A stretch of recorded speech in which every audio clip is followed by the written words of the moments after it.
Hello, Project Wargaming here with an update on the board. So as you can see, I have finally finished cutting out all the pieces, and then I actually got them flocked today. So just some details on this. If you come down here, you can see that I had the original board that I cut out, and then I decided to put it on another piece of mat board just to lift it up a little bit, and then also just to stabilize it some more. So I did that with kind of all the pieces and went from there. I'm going to come back in and paint the outside edge light blue, just to kind of signify the surf, and then of course the board itself is going to be painted up. But then the different cardboard pieces, all I did was I took some, I spray painted them first, and then I took spray adhesive and put the flock on, and then after I got the flock on there, then I sprayed it with scenic glue, which is kind of a watered down glue that you can find on many other websites on YouTube or whatever that will explain it to you way better than I can. So I have done that for all of the pieces. The only ones that I haven't done are the islands, and that is because I need to cut out the islands themselves to put onto the cardboard piece, and then what is gray is actually going to be painted blue, trimmed in white, all that stuff. I think I'm going to keep everything else trimmed in this kind of tan color, and that'll not stick out quite as much. And plus up here in the north where there's some white, it'll stick out as well.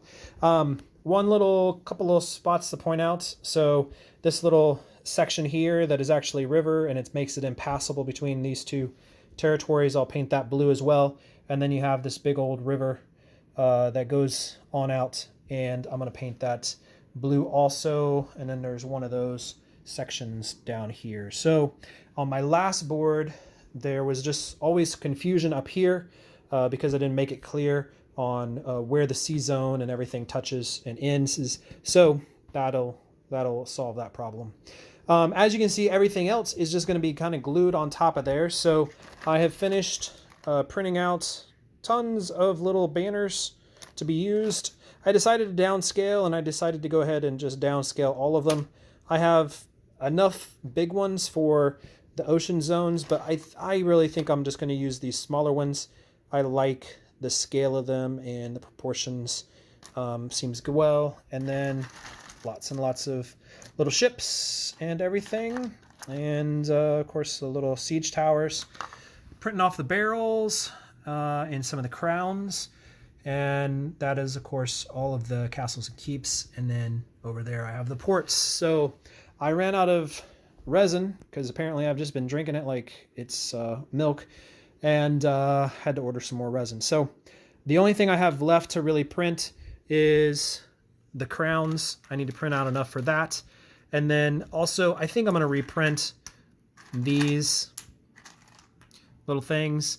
And then my hunch is I will also print off some stuff for the various tracks and stuff that go with this board game. So that's it. Pretty happy with really how it looks. I really like how it blended down in here in the drier areas.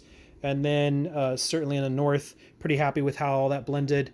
I'm going to go in and start putting down different things. I need to glue these actually into place now that I have them ready.